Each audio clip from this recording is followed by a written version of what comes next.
Hello and welcome to another episode of The Grindbin. I'm Mike Wood. I'm Chris Mann. And I'm Bobby Trippett. And today we're talking about 1981's Galaxy of Terror. Hang on to your shorts. Hey, Bobby, I got the money. Dad, I made the team. But you're a hooker. Get that goddamn thing out of your mouth. I didn't say it, knockers. I don't know. Spooky ain't got no real rhythm. We're gonna play a little game, baby. I just love funny games. Get a little girl all hot and horny. This is Los Angeles. Oh, the hell with women's live. I'm horny. And maybe Daddy wouldn't have had to kill himself because he couldn't get it up anymore. What a shame. It's for jacking off. Come on, just step on the gas before we get creamed. And So guys, we're here talking about Galaxy of Terror, which is the Patreon pick for April. Man. You can join our Patreon for $2 a month, patreon.com/grindbin. Gonna get that plug out early. And you can vote for a movie as well. You can even pick your own movie in certain tiers. And guys, this was originally, I think, suggested to me by Vaughn, and I put it up, one of our patrons, Vaughn, and I put it up into the poll, and it instantly won, overwhelmingly. With a bullet. My God. And here I am thinking, man, I've missed something my whole life. Everybody wants Galaxy of Terror so bad. I'm so looking forward to watching this movie, and then, well, we'll find out. I think I may have an idea of how you felt about this. Yeah. So it's 1981. A movie called Alien came out. Several years earlier. It looks like Roger Corman really wanted to make his own version of it. Didn't everybody? Yeah, even the Italians had their crack at it. Absolutely. It's like somebody saw Alien, they're like, hey, did you see Alien? And they're like, yeah, what happened to it? They're like, I don't know, they kind of just walked around for a while. And they go, shit, we can make that. And then they're like, okay, well, do we got the script? And they're like, yeah, I mean, we'll figure it out. We got the sets. Yeah, right as you go. Right as you go. It's kind of, did you guys see in the news, rather on social media, it's gone kind of viral, that high school that did Aliens as a play? Yeah, I saw that. I feel like that's what we just watched.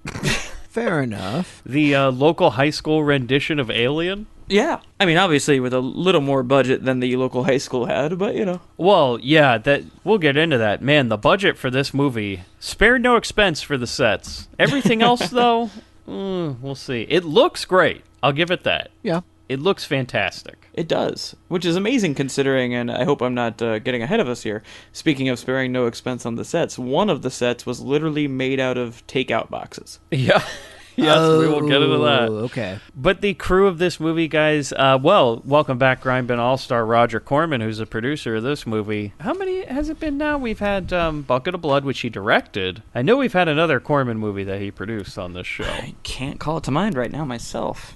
We're going to see a lot more of him in the future, I know. That was B-Girls. B-Girls. But he is back with his rendition of Alien that he had directed by Bruce D. Clark as B.D. Clark, as he's credited here. He's also one of the writers of this movie. He is from New Zealand, actually, but he went to UCLA for film. He only has 5 directing credits, and this was his last movie. His first movie was Naked Angels in 1969. Then he made The Ski Bum in 1971, and that has somebody that stars in this movie in it. He made a movie in 1972, however, called Hammer with Fred Williamson. Oh, yeah. I heard they call him the Hammer. And after that, it was 9 years later he made this and then called it quits. I mean, what more is there to say after this? Went out on top, right? He became the master. Yeah. So the other writer of this movie is Mark Siegler. I wonder if any relation to Grindbin guest Julie Siegler. We'll have to ask her about that. Yeah, I'm who guessing cares? yes. She has a very large family. Well, her uncle Mark wrote this movie. He only has 3 writing credits, though, and they're all for movies that the director made, B.D. Clark. However, he does have 20 acting credits, and he's all sorts of, like, bit roles and stuff. He's in, like, Rollerblade Warriors Taken by Force, which seems like a real classic. Yeah. Pump Up the Volume, which I believe is that Joe Esterhaus, Christian Slater movie. He was in Repossessed, the Linda Blair spoof movie. And he played a waiter in The Game. The Michael Douglas movie? Yeah, the Michael Douglas Oh, my God. one. He plays a waiter, so he's all over the place. Was he, like, really method with the fact that was, like, his job before the movie, and then after he filmed, he went right back to work? Yeah, I think they just found him being a waiter, and then he wouldn't leave Mr. Douglas alone. He was like, I wrote a movie a long time ago. You ever seen Galaxy of Terror? And he goes, Michael Douglas, like, check, please. Yeah. And he wrote some other shit. He was in some other shit. Then we get into the cast, guys. Edward Albert, who plays Cabrini in this movie. I just call him Not Selleck because he has the Tom Selleck mustache. And he's been in a lot of movies where you look at the poster, you're like, oh, that must be Tom Selleck. And then you go, oh, it's Edward Albert. But he looks like him. A little. Tom Jellick. Yeah, he definitely seems like his stunt double. Yeah, he is in my notes, Not Selleck. However, he has 131 credits. Jesus. He has been acting for decades. Selleck must hate this guy. Well, he passed away in 2006. So Selleck did hate this guy. Well, no, unfortunately, he passed away. He was only 55. He died from lung cancer. It's pretty sad. That is sad. Young, yeah. But he won a Golden Globe, guys, for Most Promising Newcomer, the real Pia Zadora Award. After this film? No. For a movie called Butterflies Are Free, which he actually starred in opposite Goldie Hawn. So it's like a real movie. Man, so if you do a movie with Butterfly in the title, you're getting a Best Newcomer award? Yes, which is so strange. It's funny you say that, Bobby. Fuck, I'm so mad I passed on Butterfly Effect. So no, he won a Golden Globe for that. He was, however, in 2001 through 2002, he was in like hundreds of episodes and TV movies for the Power Rangers. Really? Yeah, he plays the character of Mr. Collins, which, I don't know. That's like late Power Rangers, man. Before, I mean, I hope none of us were watching it. I've never watched it, so cool, go on. I literally watched Power Rangers like a week ago. Oh, Jesus. Granted, I was watching it with my nephew, to be clear, but I did, in fact, watch Power Rangers. And it's all the same. You've seen it. Yeah. Trust me. Nothing has changed at all. Oh my god, yes. He was actually, Bobby, now it's funny you say Butterfly, because guess what movie he made in 1982 with Pia Zadora? You're shitting me. No, he's in Butterfly. Wow. Then he was in a movie with Joan Baker in 1986 called Getting Even. Look up the poster for this movie. You swear it's Tom Selleck, but no, it's our boy Edward, just looking like him.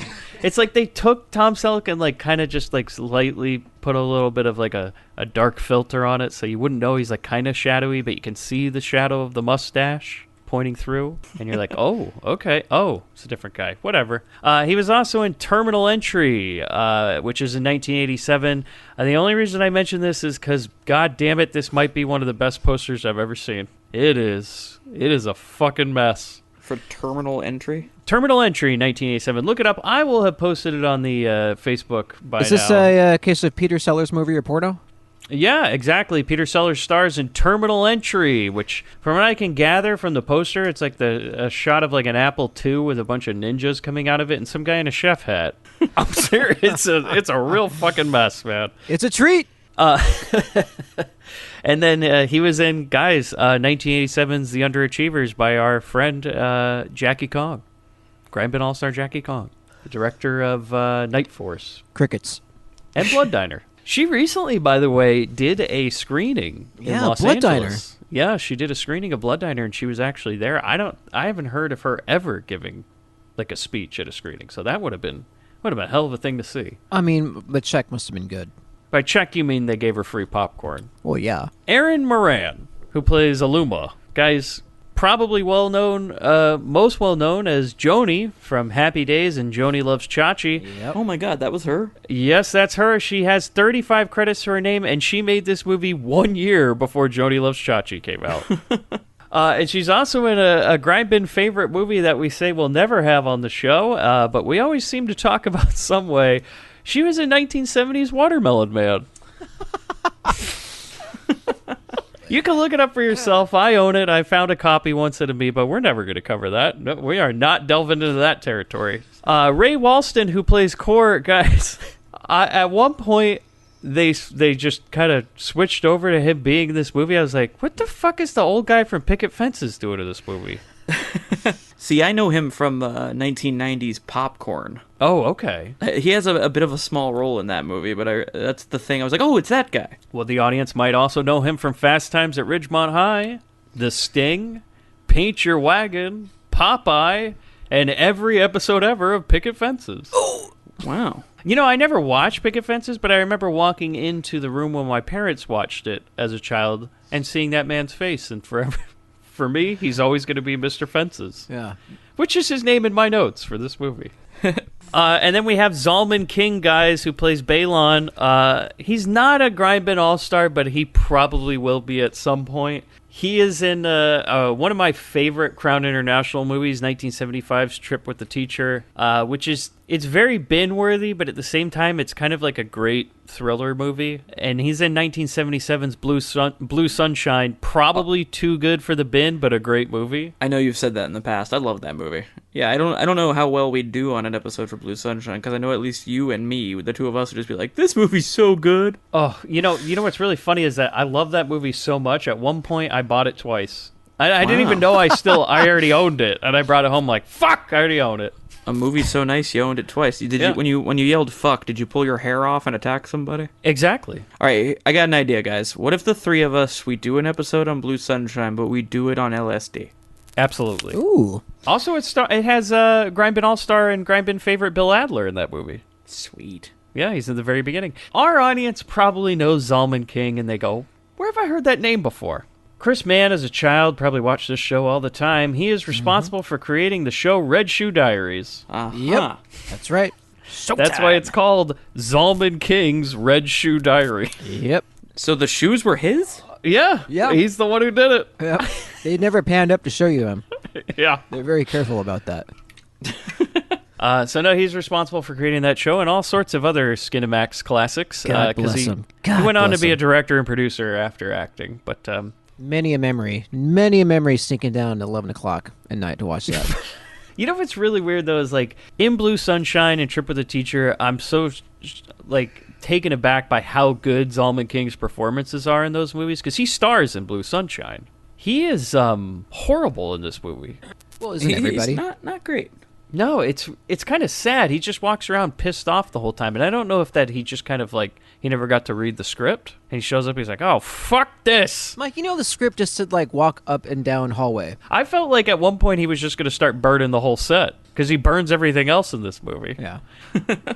Grace Zabriskie, who plays the captain in this movie, guys, she's not in it for long, but I mention her because she's a long time character actor in Hollywood. She has 158 credits, and she has worked with David Lynch many times. She's in Inland Empire, Wild at Heart, and she plays Sarah Palmer in Twin Peaks. She's in every Twin Peaks, I believe even the new one, yes, as Laura Palmer's mom. And she's also in my favorite Child's Play, which is number 2. That is the best Child's Play. It is. That's not even open for debate. I do like 3, though. I know a lot of people give it shit, but I love 3 because it's so bad. It's so fucking bad. But how do you go wrong with a roller coaster, right? Robert Englund, Bobby, take it away. Never heard of him. Is he a newcomer Bob Englund? I wouldn't be surprised if he was credited as Bob Englund in this movie. Yeah, I mean, I don't think I have to explain who he is to any of our listeners. He, of course, is the one and only Fred Krueger. Mostly known for that, honestly. He also starred in the sci-fi series V before he did this, I believe, right? I think so, and he will also be a Grindbin All-Star when we get into Tobe Hooper's classic, which was, what's that alligator one where he plays Buck Who Likes to Fuck? What is that? Oh, that is Eaten Alive. Eaten Alive. So he will be a Grindbin This is All-Star. from he'll be in a couple of movies that we'll cover eventually that aren't Freddy related. To hear anything Freddy related, y'all are going to want to go to our mini bin. Oh, yeah, where we cover Freddy's Nightmares. And, you know, Bobby, it's funny because I had allotted here 5 minutes for you to gush over Robert Englund's career, but this is it? Yeah. Really? Well, honestly, there isn't a lot to talk about. He of course, was in Eaten Alive, like you said. He appeared in Dead and Buried in 1981, same year as this movie. Dead and Buried is awesome. Have either of you guys seen that? I have not. No. Oh, that's an amazing one. We definitely need to cover that at some point soon. Do you want to give out his address in Laguna Beach, or...? Oh, I'm sure he moved by now.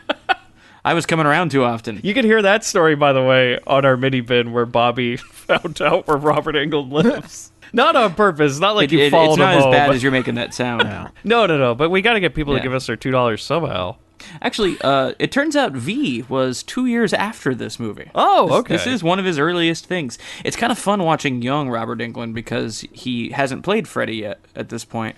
But as we'll get into when the movie gets going, we do see little hints of it. Yeah. I was going to say a lot of hints of what's to come. I was going to say he doesn't play Freddy until about 2/3 of the way through the movie.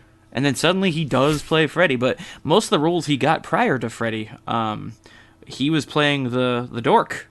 You know, he was usually the computer guy. Like I know in the 80s he also did Never Too Young to Die, which is a future Grindbin episode where he plays the computer guy because he's a skinny dude with glasses. You know, I would have much rather had old Bob England than Eddie Deason. Oh yeah, in everything. Yeah. And then, guys, Grindbin All-Star Sid Haig returns and says one line in this movie. Yep. One line. Did you read why that is? Yeah, apparently he told, what was it? He told This is Roger awesome. Corman that he thought his character shouldn't talk. Yeah, he felt that the dialogue they'd given his character didn't fit the character. He's like, yeah, this dialogue sucks. I'm not going to do any of it. Yeah. I mean, I don't blame him. And, you know, from any role you've ever seen Sid Haig play, you get the feeling that if he says that, well, that's that. Yeah. Like, no one's going to argue with him. And you know what? The one line that he says, it fucking sucks. So it was like, just imagine, that was probably the best of the shit that he had to read. That was the one he highlighted as the keeper. He's like, I'll do this one. That's it. And other than that, I'm just going to nod at people. And I kind of like is that, like, Sid Haig is not the type of guy who could throw around some weight on a film set. I mean, he's not like a big star. Not at this point in his career, or at any point in his career, honestly. Unless he's working for Rob Zombie, then he's God. But, yeah, but in 1981, he's not the type of guy who comes on set and goes, I ain't doing this shit. And that's the thing, too. Knowing every role you've ever seen Sid Haig do, this dude's a motor mouth. Oh my God, He's he an never absolute shuts up. chatterbox. He never stops talking. So how bad did the dialogue have to be for Sid Haig to be like, I don't feel like talking in this movie? Well, I mean, you watched the movie, right? I did, yes. Yeah. So, guys, though, here's the big thing about it. Bill Paxton was the set dresser of this movie. That's pretty rad. It's like Yeah. when you find out that Michael Keaton was working like as a grip for Mr. Rogers' Neighborhood. Yeah, that's weird. But you know why Bill Paxton was on set for this movie? What was that? That's because his good friend James Cameron Yep, worked on this movie second as the unit art director. Yep. Yeah, I saw Yes, that. indeed. And, you know, you can tell very easily that James Cameron has his hand in everything in this movie because all of his movies that came in the following years took something from this movie. Maybe even the sets for Aliens. I don't know. Honestly, yeah, half this movie is just James Cameron's Aliens. It's, you know what? It's almost like he was making this movie like, God, this is shit. I could really make this better. He just had a notepad out of, like, the improvements he would have done. He's like, I'm going to actually make this as a movie, not just people walking around for a fucking 90 minutes and having a rape scene. Oh, God. Raped by a slug. It's a giant maggot, man. Yeah, get it right, goddammit. Oh, okay, I'm also, sorry. by the way, Paul Verhoeven, you hack, looks like the fucking brain suck thing from Starship Troopers. Brain bug. Yeah. Yeah, it looks just like that thing, except it has its appendage somewhere else apparently. So no, James Cameron apparently he surprised the producers so much with his scene where he had apparently he was responsible for that scene where the arm's covered in maggots. And they really loved what he did, and so apparently that was enough to get you fast-tracked into a director job for Roger Corman. He was, wasn't he also working second unit on this movie? Yeah, he did art director and second unit director. I mean, Yeah. shit, this dude was wearing a lot of hats. Yeah, But he's yeah. I doing mean, they were great. so impressed by that like he was set for the rest of his career, and that's why we're getting 9 Avatar movies. No, we're Right? not. Fuck, and we're trying so hard over here. Damn. Yeah. Here's a little piece of trivia. So apparently they ate a bunch of Big Macs on set. Yep. As I alluded to earlier. And then every time somebody opened one of the clamshells, they go, "Hey, don't throw that shit away. Keep it. Keep it." And they just stuck it to the wall. Yep. And they made the entire wall of the spaceship out of Big Mac container. Didn't they do this in Ice Pirates too? Yeah. Yeah. Or at least it just felt that way. You know, this movie kind of made me long for Ice Pirates. I was like, man, I gave that movie shit. Fuck. I seriously, I thought of Ice Pirates and Star Crash while I was watching this. I'm like, fuck. Yeah. Man. Yeah. That's when they reissue when they put out a new Blu-ray of it, we're gonna have Mike Wood from the Grindbin says this made me long for Ice Pirates. Yep. And it made Which, me by the hard way- for Star Crash. The quality of this movie and the whatever it is 2K restoration, it doesn't deserve it, but man, is it fantastic. It is really, really fucking good. And I don't know where you guys watched it, but I watched this on Amazon Prime, and the movie looks fantastic. I did as well, and I agree. YouTube And- 480p, grainy as shit. What's really crazy about this movie is, you know, Bobby, like we talked about with Star Crash, the sets, like, and everything is so crazy. You know, like, you can see every detail, and HD does not help that movie. This movie No, still looks fucking great. I mean, it's really a testament to the work they put in. Yeah, and it's really sad because the sets and the matte paintings and everything are great, and I think as for the most part, it holds up better than a lot of movies with like heavy CG in it nowadays. I'd agree with that. But that script. So apparently, the actress who was in the giant worm scene. How do you say her name? Is her first name Taffy? I think it's Taffy. Taffy O'Connell. Apparently, she was nearly crushed by that thing. She was literally almost taffy. I'm guessing, yeah, almost taffy, Chris, when it just laid on her, I think, at the end of the scene. Yeah. I think they called cut, and the guy who was in the worm just went, all right, and then ran to lunch. Yeah. Just kind of slithered out. Yeah, slithered out, and all the KY came pouring out of that suit and all over her. Yeah, I know, seriously. They used a whole bucket of it for this movie. So originally, Taffy O'Connell's character was supposed to be attacked and eaten by the giant worm. But then the last second, Bruce decided, you know what, let's do a rape instead, huh? Yeah, classy move. How much you want to bet, though, that they planned that all along? They just got her to sign a contract, and they're like, so Taffy, About that other half of the 50. yeah. We were thinking, like, maybe you could just lie down, get the clothes off. She's like, all right. Apparently, she was not upset by the fact that she had to do nudity, but was upset that when she got coated in KY, it was freezing. Yeah, she does look very uncomfortable in that scene. Yeah. Not only that she's laying underneath a giant worm, but that she looks freezing cold. Yeah. Roger Corman says the budget of this movie was $700,000. Definitely not on No. the script, that's for fucking sure. That was just on the McDonald's Yeah. to build the ship. The ship that Ronald built. I'll cut this out of the podcast, but I'm pretty sure that craft services look like that time that Trump invited all those football players to the White House and bought all that fast food. Yeah. Why would you cut that part out? That's great. And guys, to add to the discomfort of the bug rape, apparently one of the original ways that they had done this was that she was supposed to be into it. Oh. Like, not at first, of course. We're doing like a cowboy thing, but the idea was supposed to be that they had shots that were ultimately cut by the MPAA to keep it from getting an X rating, where they show her actually in ecstasy during the scene, with the implication that she actually climaxed so hard that she died. So I'm glad somebody... I don't often side with the MPAA, but I'm like, thanks, guys. Appreciate you stepping in. That's the point when Sid Haig said, I'm not talking for the rest of the movie. The original X-rated version of this movie, that also featured more thrusting by the giant maggot. Oh, for God. I know. You're voicing what I'm thinking. And the original version, apparently the footage that was cut out to keep that from being in the final cut was destroyed. By Taffy wow. herself. Yeah, She went in the editing room, took one of those burn guns. Yeah, exactly where I was going to go with that. She zapped it and it burned. Which, by the way, we're going to get into it in this movie, but this is a real don't open till Christmas type of scenario, Bobby, where we found one death and we just stick to it. We just stick to it the whole fucking movie, right? Whereas that one we had, stab him in the gut. This movie, it's just like, burn him. So, guys, apparently, this is interesting, is that while Roger Corman said the movie cost $700,000, he was able to kind of buy some stuff on cheap, and apparently what he bought for cheap was the suits from Battlestar Galactica. Oh, okay. Is that once that show got canceled, he was like, hey, can I buy those suits? Do you think he actually bought them for cheap, or do you think he just pulled them out of a dumpster? You know what? He pulled them out of the dumpster. Yeah, Absolutely. You're right.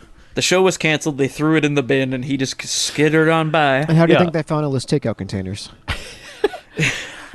The whole movie was sitting in this one box. So, guys, do you have anything else to add before we get into Galaxy of Terror? Man, I think we may have covered everything. All I had was that, apparently Mark Hamill was originally sought to play a character in this. Yeah, I read that. That's so bullshit. They just, you can say you sought anybody. Like, I see all the time on, like, shitty movies. They're like, Harrison Ford was once considered. Considered by who? The director? Like, he was just like, man, it'd be great to have Harrison in this movie. And they're like, yeah, wouldn't it? Little known fact, I want to pull the curtain back for our listeners. Christian Slater, at one point, considered for the Grindbin. Really? Yeah. Yeah, he was almost on this show. I'm surprised that you're surprised by this, Mike. I figured you'd know. No, that's right. He almost, it was either you or Christian Slater, and I was like, you know what? Fuck Slater, right? That's it. This show would just be all about him. Fuck him. It would just remind him of the roles that he played. Yeah. Alone in the Dark. Oh, God. Him and Tara. Hey, you know, Pia Zadora, she was okay. Yeah, that's it. She's running around. Yeah, when he tried out for the show, we had to go, Christian, you got to be a little more mean than that. You can't just say everybody was okay. Oh, they tried. And ultimately, his chair went to Hughes. Yeah. And now he's dead. Well, let's take a listen to the trailer. Prepare yourself for the ultimate battle. Galaxy of Terror. Stranded astronauts Edward Albert and Erin Moran, trapped in a living maze of terror on a world spawned by their darkest nightmares. It's been waiting 1 billion years to scare you to death. Galaxy of Terror. So, guys, we start the movie. They land on an alien planet and people walk around. Bobby, start the van. And that's it. No, How would Bobby and DeVito fit in the movie? Bobby. People are down like, 30 minutes? What the hell happened? Did something go wrong? Is this a mini? No, we open on the future from James Cameron's Terminator movie. Dun, dun, dun, dun, dun. I mean, am I wrong? No. Like, this shit looks exactly like The Rise of the Machine. I almost expected to hear that. Dun, dun, dun, dun, dun, Like, honestly, yeah, we've touched on that already, but the Galaxy of Terror in its entirety is just James Cameron's Notebook. Yes. One of that led to the movies he went on to make. Yeah, one of the Terminators steps on a skull as we're panning through the wasteland. Then we pan up to the red eyes, and he's got a gun. That's the movie. That's it? Yeah. No. Just, by the way, the credits for this movie, holy fuck are they long. They really love their sets in this movie. It was almost like Up on High, like Roger Corman said. You can make the movie, but you got to show every inch of the sets, because I paid a lot of fucking money for these things. And when I mean every inch, I mean every goddamn inch on screen. Because They gave us depth and scale. I can appreciate that. Finally, we're inside of a ship, right? Covered in Big Mac clamshells. Oh, no, wait, this is a different ship. This is like, well, I call this man Tube Man, because he just carries around a bunch of pipes for no reason. Like, what the fuck is he doing? What the fuck is going on? He's laying pipe. That's his job. He's got these pipes like it's firewood or some shit. Like, he's carrying you want to around. talk about a real power move. You go out and you chop up some pipes outside of somebody's spaceship. You're right, yeah. I brought you pipes. Imagine if they casted, like, instead of Tom Skerritt in Alien, they casted Bronson. Oh, God, I want Bronson on a spaceship. Just replace Tom Skerritt with Charles Bronson. I think the movie would be just as good. Maybe I better. think the movie would have ended right after the giant bug rape. I think he just would have walked in and went, "Not today." Blam. You know, I kept saying not Tom Selleck. He's kind of not Tom Skerritt in this movie. The guy looks exactly like Tom Skerritt from Alien. Like, he's got the haircut, the mustache, everything, man. Well, That's what they were going for. Holy shit! Actually, now that I think about it, Jodie kind of looks like Sigourney Weaver in this movie. Yeah, it's all here, dude. Yeah. This is definitely trying to capitalize on the popularity of Alien and doing an unofficial sequel. Yeah, and unfortunately, we didn't get the John Hurt scene. I was hoping the guy from Picket Fences would have got up on that table and had something bust out of his fucking Gets chest. like Stark or some Tron shit comes out of his chest. Yeah, Master Control comes out. Just a light cycle comes zipping out of him. All right, so we're inside this ship, and this guy's just running away. He's carrying a bunch of fucking tubes with him, pipes and stuff, right? We've joined our Alien sequel already in progress. But at the same time, he's being chased by an alien. I'm like, all right, priorities, guy. Why do you got a fucking handful of pipes with you and you're running away from a monster? What the fuck's going on? Like, don't worry about the pipes. that's all I could think about. He has this handful of pipes and they're like dropping everywhere and he's like all scared. I'm like, well, drop the fucking pipes. Oh god! Just the alien burst out of into the room. He's like, he wants the pipes. We gotta get these out of here. I mean, there's a part where he runs into a room and he's trying to shut the door, but he can't fucking shut it because all the pipes in his hands. He's like fumbling to hit the button. And it's like, drop the fucking pipes. Is he right? Yeah, the alien breaks in. All it wanted was the pipes. No, the alien doesn't even break in. It like somehow controls his mind, which will never come back into play. Either that or the guy has a heart attack. It does all kind of come into play. We'll discuss it by the end of the film. But an alien's chasing him, okay, through this ship that's all like kind of destroyed and everything. And he's got all the pipes and he finally gets to the room. And then for no reason at all, he just starts tossing himself against walls. Yeah. And then he dies. And I said, yeah, either the alien's got mind control or he had a heart attack at like the most inopportune time. I don't think there ever is an opportune time to have a heart attack. 2 days away from retirement. You're right. But then guess what I wrote in my notes, guys, at the end of the scene? What was with all the pipes?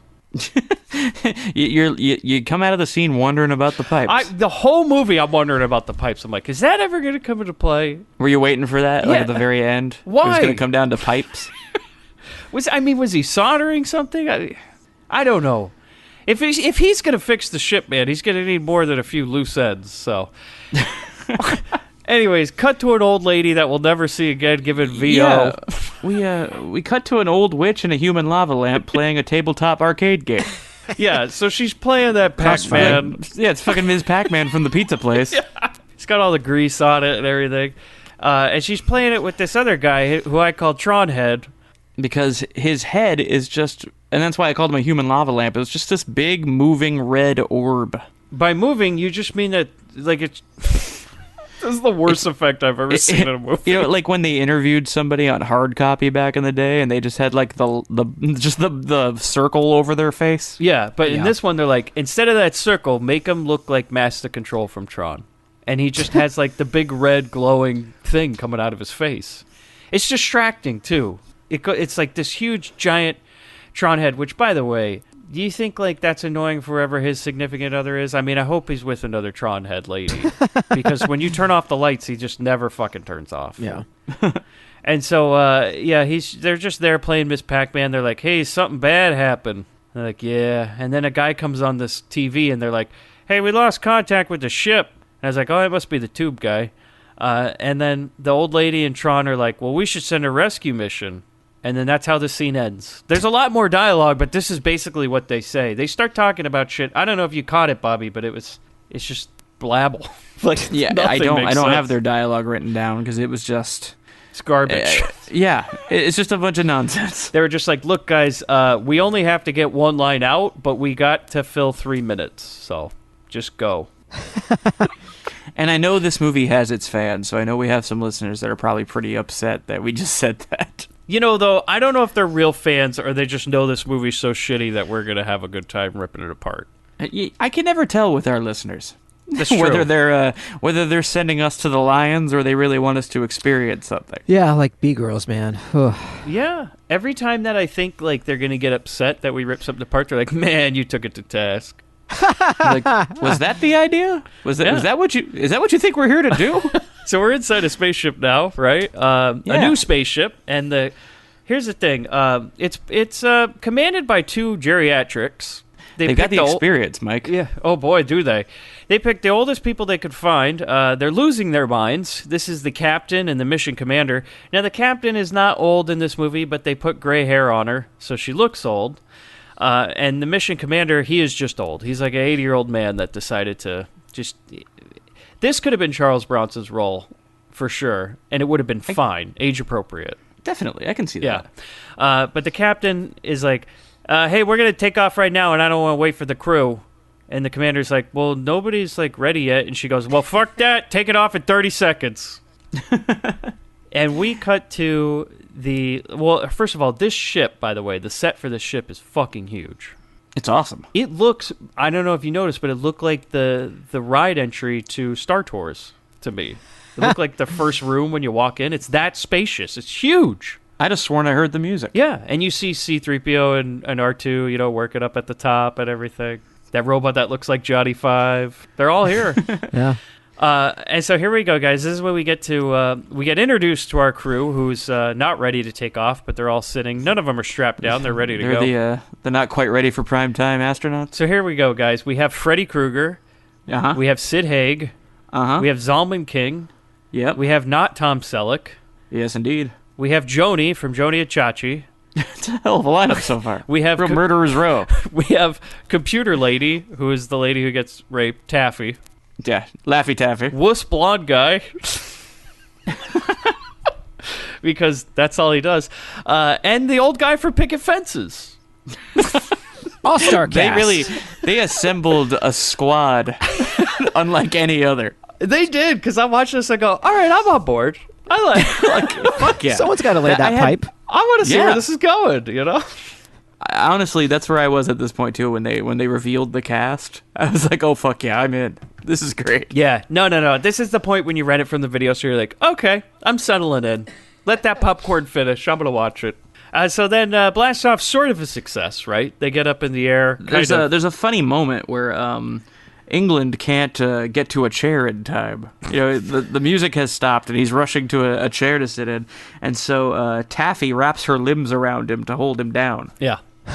Oh. Because Taffy is playing a character named Demera, and she's basically the Scotty of this crew. Yeah. Because Scotty was always horny. You knew that. What do you think he meant when he said he was giving her all she's got? Scotty, And take if he it. pushes it any harder, the whole thing will blow. And somebody goes, "What the hell's with that like fleshlight hole near Scotty's desk?" What the fuck? It was always, "Hey, Scotty, what are you doing down there?" "I can't push it any harder, Captain." You just hear clanging and banging, You brother. know, that makes a lot more sense why he's always kind of straddling the controls. Now I get it. And so, yeah, she wraps her legs around Freddy Krueger, and he's like, "Oh, thank you." You think there's going to be some sort of romance that develops between them? There won't be. Don't worry about it. No, it was just for this moment. No, there's no romance at all. There is partway through this movie you go, what? This is also our, as we're doing our takeoff thing, it's also the first time we get a really good shot of space in this movie. And I gotta tell you, Mike, this could have used a few more Christmas ornaments. Oh, really? So you think it's a little bit worse than Turkish Superman? It looked good. Don't get me wrong. I just feel like to really look like space, we needed Turkish Krypton hanging there somewhere. Because a star needs to look like a star, like a drawing of a star, not an actual star in the sky. How else are people going to know what a star is? Right. It's got to look like the Carl's Jr. logo. Yeah. So now Blast Off is sort of a success, right? And here's what I write. Okay, I wrote this later in my notes, but I'm going to bring it up now. At one point in this movie, I was like, this is just an hour and a half of watching old people try to play with iPhones. Because True.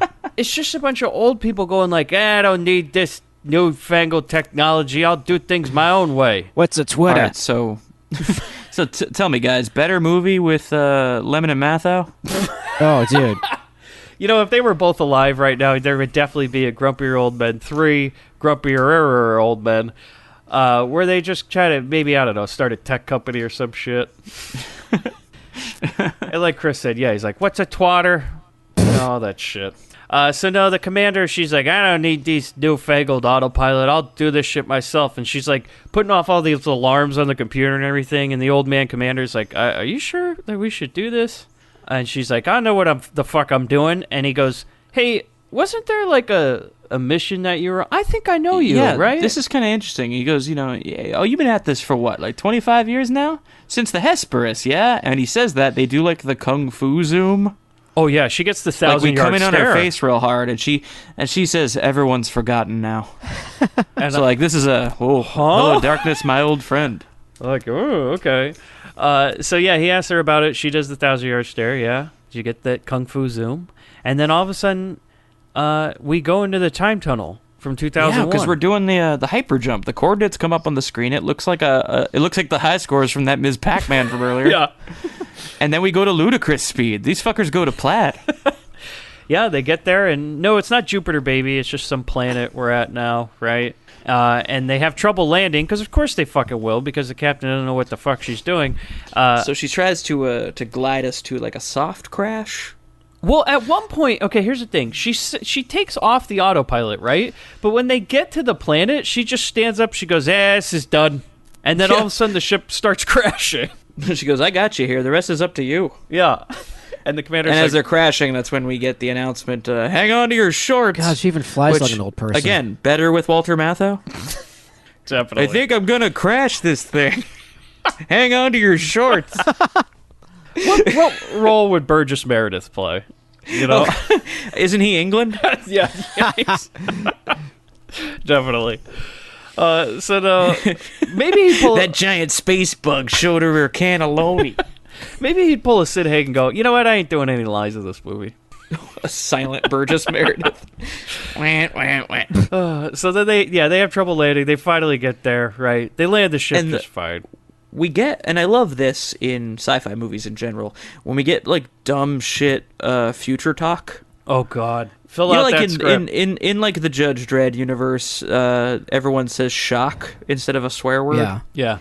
You know, things like that. I remember back in Marvel's 2099, they had a lot of that too. No, shock was the Marvel one. It's Drock in Dredd. Yeah. See what I mean? Just like nonsense words. Somebody lets out "son of a cyborg" because we're in the future, guys. Oh, okay. You know, Everything's a robot now. that might be the most clever line in the whole movie. And that's not saying much, guys. But so we managed to land the ship fine. I do like this though. During the landing, did you notice the part when the captain just slaps the controls and says, fuck it. And the commander kind of looks at her. He's like, what the fuck? He's just kind of just sitting there dumbfounded, and then she finally lands it. And then they get out, and there's oxygen on this planet, because guess what, guys? The crew just fucking walks out with backpacks and nothing else. They just walk right out, right? I was hoping at least one of them would go Total Recall. Yeah. Yeah. Yeah, well, you know what? You know what? That'll happen later in the movie for no fucking reason, but we'll get into that. No, apparently it's just fine, you know, and I just wrote, though, in my notes, they obviously ran out of money when it came to the spacesuits, right? And they're like, we can't afford that part. These guys all step off the ship looking like Ghostbusters. Yeah, frankly, kinda. They look like people who are going as the Ghostbusters for Halloween. So maybe after this movie, Dan Aykroyd and Harold Ramis bought the backpacks. Good Oh, point. you know what? Yet another thing that this movie inspired. Yeah. Every time I kept thinking that because the outfits are like kind of the tan beige. They got the backpacks, Yeah, the my God. wands, and the hoses. I'm telling you, They actually do they're look the like, Ghostbusters. They do look like the Ghostbusters. I never thought about it, but you're right, Bobby. The fucking jumpsuits, the packs. Ramis, you hack. God damn. No, Just that's replace Aykroyd, that man. fire gun with a proton honestly, beam. You think for the hottest of seconds that Aykroyd hasn't seen this movie 15 times? I know he saw one part 15 times. Aykroyd has seen this movie and believes it's real. You feel like he's ever cosplayed as that worm? I will say, yeah, we do know his VHS is a little warped in one Yeah, spot. that was his wedding night. Was that worm Like scene? he's got tracking issues there. Like Ramis borrows the tape. He's like, yeah, there was just one part halfway through the movie. I couldn't make out what was going on. Yeah, the part where they said the footage is destroyed, never to be seen again. All they saw was Aykroyd running out of the editing room. Like, damn, he moves fast for a guy his size. It's like a Blues Brothers chase where they're running out. Yeah, he's running out. Belushi's following with a fucking harmonica right behind him. That's yeah. it. So yeah, okay. They all walk around. The new Ghostbusters are here, right?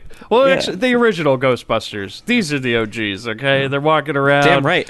They're the real This is Ghostbusters. pre-bug blower scene. Yeah, this is the original proton pack design with the floodlights on it. You Well, know? actually, the slime blowers from Ghostbusters 2 had floodlights on them in the exact same spot. Boom. Aykroyd, you fucking hack.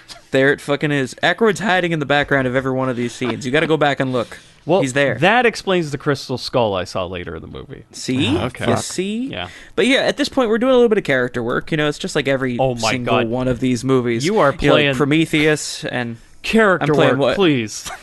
And by that, I just mean, like, we find out that Aluma is psi-sensitive. We find out that Do Sid we? doesn't talk.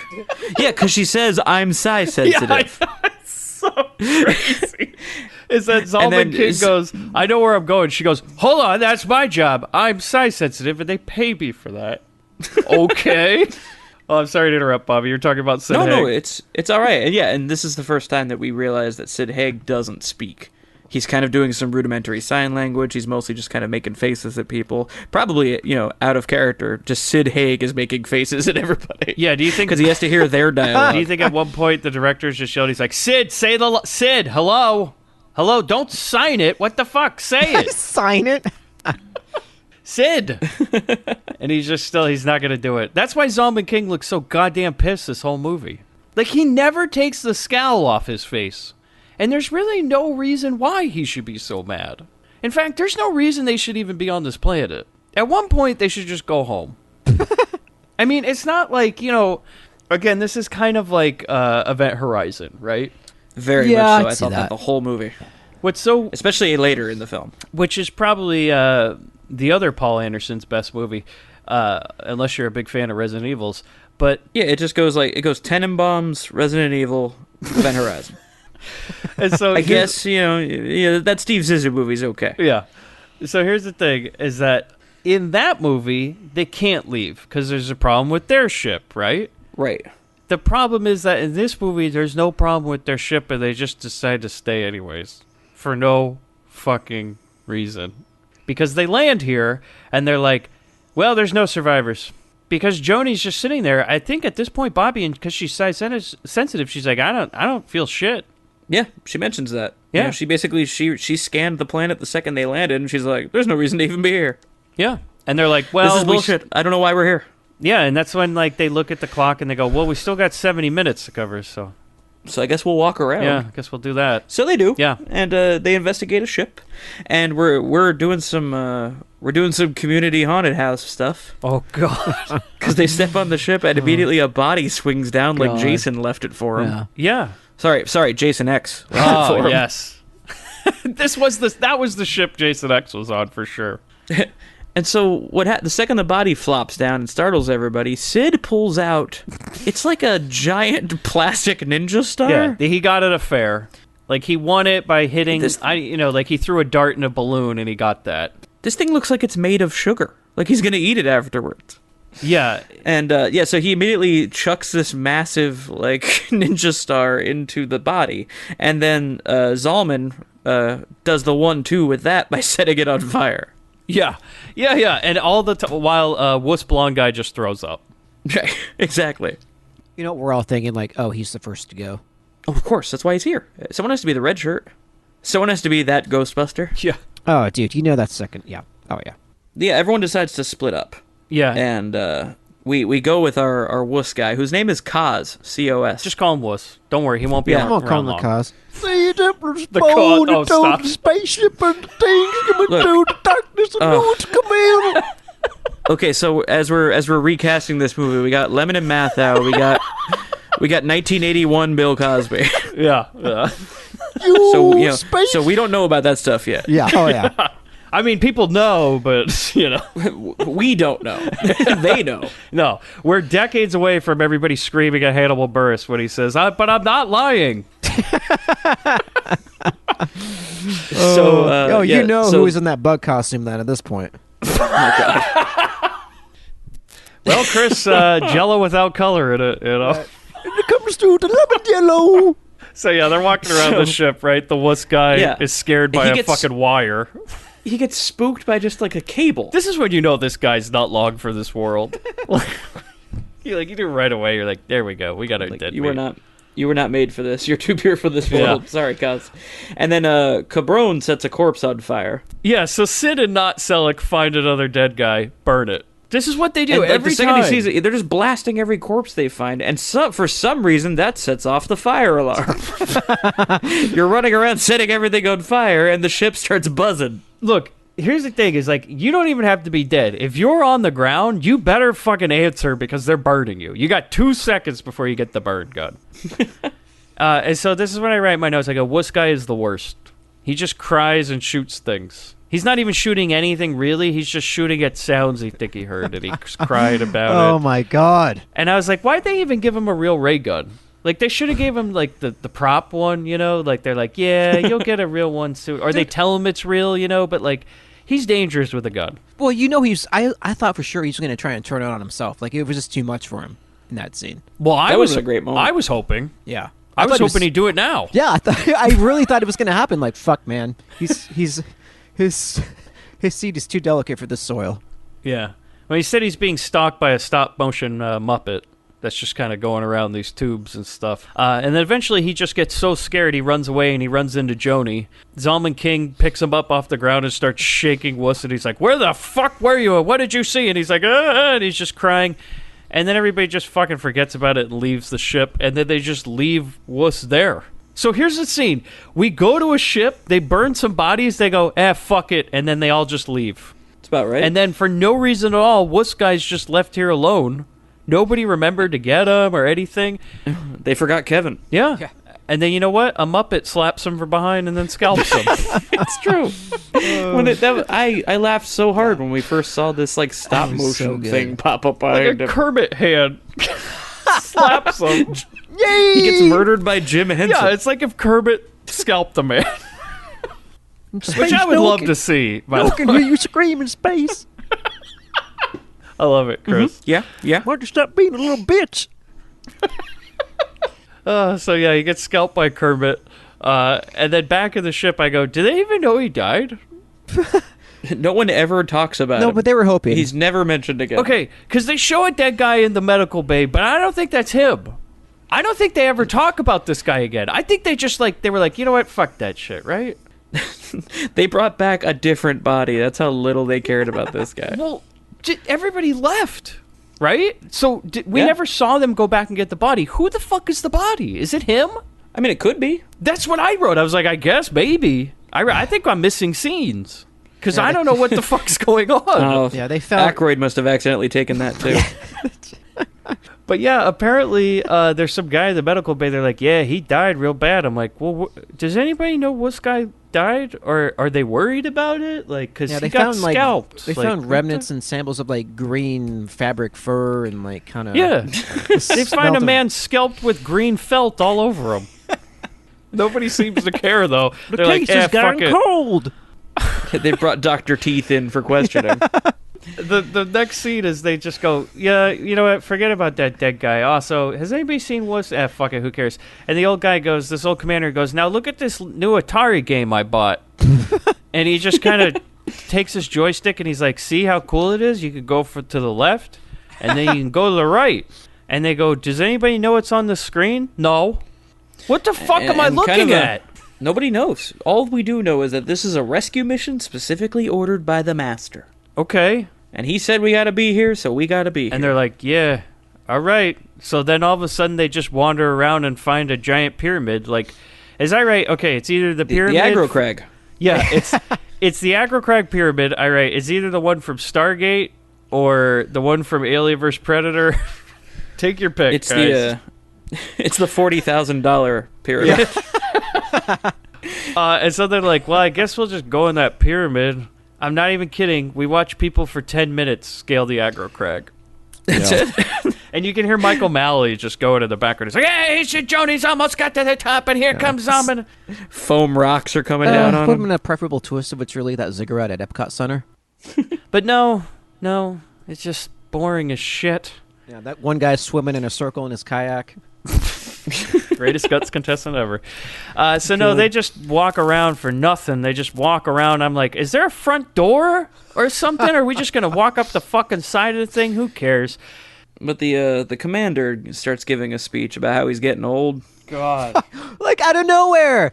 He's just doing his Tommy Lee Jones, No Country for Old Men, like, I'm out of here speech. Yeah. This 80-year-old man turns to Taffy, and he goes, yeah, I'm old, huh? She's like, he said, I'm tired. I'm tired of giving orders, and I much prefer home. She's like, well, why'd you come on the mission? He's like, well, somebody's got to die in the movie. I mean, basically, yeah. I mean, without saying the exact words, he got that point across. And she goes, "You're not old, Commander." And he goes, "Not when I'm looking at you, I'm not." And then he falls down like the old fuck he is. Yeah, they hit that button on the Aggro Crag, and the shit came down on him. Yeah. The confetti and sparklers come flying out of the side of the mountain from like a fire extinguisher. And here's the thing, guys. I don't know if you noticed this, but I did love oh, well, hold on. We got to get the old man reciting a poem. Yeah, he says, doubt, demon brother to despair. The demon's tale outwithers those who dare not dare. I looked this up. This comes from a poem called Prometheus Christ by John Boyle O'Reilly. Oh. Well, we are looking at you like the cast was looking at the old man, in that we think you've lost your fucking mind. Is they're just staring at him going, what the fuck are you talking about, old man? Was this his Blade Runner? All of this would be lost to time. And then he just looks in a hole and he goes, I'm going down. And they're like, I don't give a fuck. Just. And then, guys, here it is. Ready? Uh-oh, Grindbin All-Star. It's not a fat man's asshole, but it certainly is a pyramid's asshole. Smash cut to a fat pyramid's asshole. It is. It's a pyramid's asshole. This old 80-year-old. You've never been to Luxor went in the pyramid's asshole? Is that what's at the top? Yeah. You know, my wife and I stayed in the pyramid's asshole. It's a great room. It's got a hell of a hot tub. Dude, seriously. We watch an 80-year-old man rappel down into a pyramid's asshole as the rest of the crew just looks around and goes, what the fuck are we doing? And everybody hopes he dies. I go, the crew, the audience, the cast. Everybody hopes he's going to fucking die because they can't stand to watch him trip again. And then at one point, somebody's going to have to carry him back, you know. Right. More fucking mouths to feed.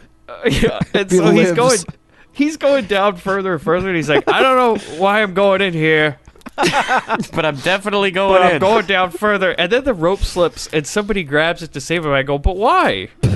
Just let him go. This would be a great opportunity to find out how far down it goes. Just listen to it. Well, you know how I really know this is an asshole? Because the next thing that happens is he gets attacked by hemorrhoids. I'm not joking. The 80-year-old man gets attacked by hemorrhoids from the walls of the pyramid asshole. Yeah, this pyramid's got worms. Holy shit, man. So he's death by hemorrhoid. It's a hell of a death sheet. Apparently right? It sucks the life out of him. I just write, not a big loss. Spits out the crew. corn. The crew just kind of looks down. They're like, is he gone? Fuck it. Who cares? We're done. Can we go home? Can I get on the next ship out of here? I just watched an old man get eaten by an asshole in space. So then we cut to, after that old man dies and nobody cares. Not a tear is shed. Not even a word is shared. People just kind of look and they're like, Mike? Hey, you know, honestly, if right now while we're recording Chris Mann got eaten by ass worms, would we want to say anything about it? Or would we just be like, you know, I'm going we just carry on. Right, as I would too. Yeah. You know, this guy didn't even get a champagne wrap after this scene. I guarantee it. No, they kicked his ass out the door. I mean, that's the big question, guys. If Chris Mann falls in an asshole, does he make a sound? You know how it's a trick question. Chris Mann is the asshole. Oh man, Chris. When this guy left the set, they gave him an envelope with a $50 bill and a bottle of Preparation H, and they're like, "Get the fuck off the set." Thanks for a career of nothing. Hell of a way to end a partnership. And so then we cut to picket fences, the captain and Freddy Krueger eating a meal together. And they're just like, I don't give a shit about anybody dying. About that wuss guy. Or In fact, the captain says, fame is the food that dead men eat. Yeah. Which is from a poem by Henry Austin Dobson. Because in the future, we all just fart poems at each other. Over at the Corman offices, they go, if you need a line, break out the poem book. We'll just read one. Yeah. Just put it in the script, man. It'll fill in somewhere. If you say a poem, it sounds profound, right? Right. So then Freddy, while he's eating, Freddy Krueger goes, hey, what about that mysterious past, Captain? And she does that 1,000-yard stare again, like, We get to go so far as I ever go, so there I was. And then she reads a poem. Ask, oh, are you talking about the Hesperus? And she says, no. And then she kind of gets forlorn, and she looks out and goes, they're out there, but this time I'll be ready. By Walt Whitman. Yeah. Exactly. So then the crew finally finds the entrance to the pyramid. By the way, not one word this whole rest of the movie will anybody ever mention that old coot commander or the wuss blonde guy. They will never mention them again, and they don't give a fuck. You just cease to exist. Yeah. And so the crew's at the entrance to the pyramid, and Sid Haig just, I don't know, he holds the door open or something with that plastic ninja star. Because the thing is, they're made out of space crystals. Right. Sure. So this is some adamantium. That's shit, what the man. guy These at are the special. pawn shop told him, at least. Yeah. Like where that's just where you buy the fucking Mogwai. He's the guy's. You could also buy the space crystal ninja star right next to it. But yeah, he tries to prop the door open, and what happens, Mike?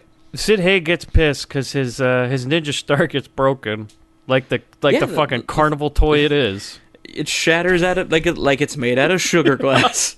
His hard candy is all on the floor now. And he's all upset about it, all right? And Zalman tries to give him a gun. He's like, well, here, stupid, stop carrying the rock candy around and let's actually use a real weapon. And that's where we get to hear him speak. Yeah, and that's when he says, I live or die by the crystals. And he even, after saying that, he aims the gun at Zalman and then scoffs and throws it on the ground. And Zalman's like, well, I don't care. You can be the next person to die for all I care, Sid Haig. Fuck you. Fuck this movie. I'm off to make red shoes.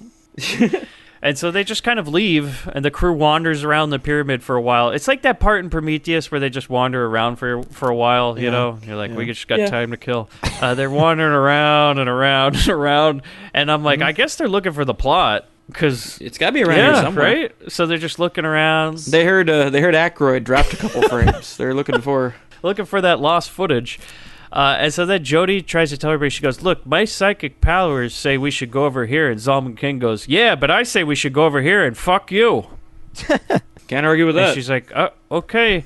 And so then that's when Sid Haig just flips the fuck out. Yeah, this is interesting. Like, he can't bring himself to pick the gun back up. No. But, we're hearing noises, everything's getting weird. The doors start to close on their own, and he tries to Turkish Superman that shit. He stands in the middle of it. Yeah, I don't understand that part. Like, did he want to prevent the doors from shutting or try to kill himself at one point? I thought maybe he was trying to kill himself. Well, his character wanted to prevent the doors from shutting. Yeah. I think Sid was just hoping that maybe there'd be a mishap.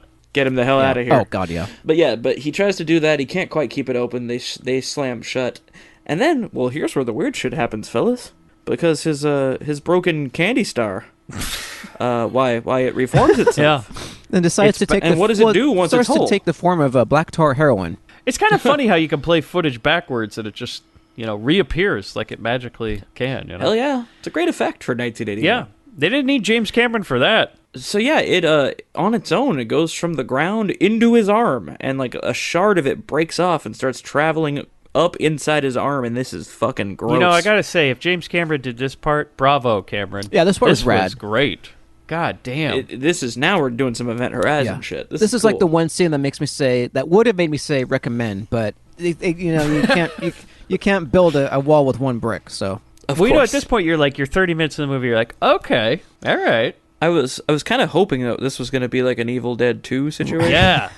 Like his arm is about to go bad, and he's going to start flipping himself and like shattering sugar glass over his head. Well, they wrote that in the script, but Sid Haig said, well, I ain't doing that shit. No.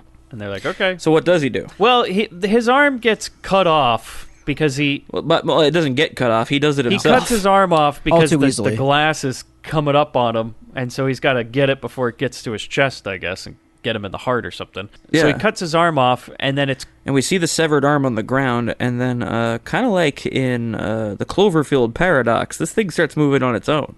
Oh, yeah. It just starts moving on its own, and it grabs the plastic ninja star and just chucks it right in Sid Haig's chest.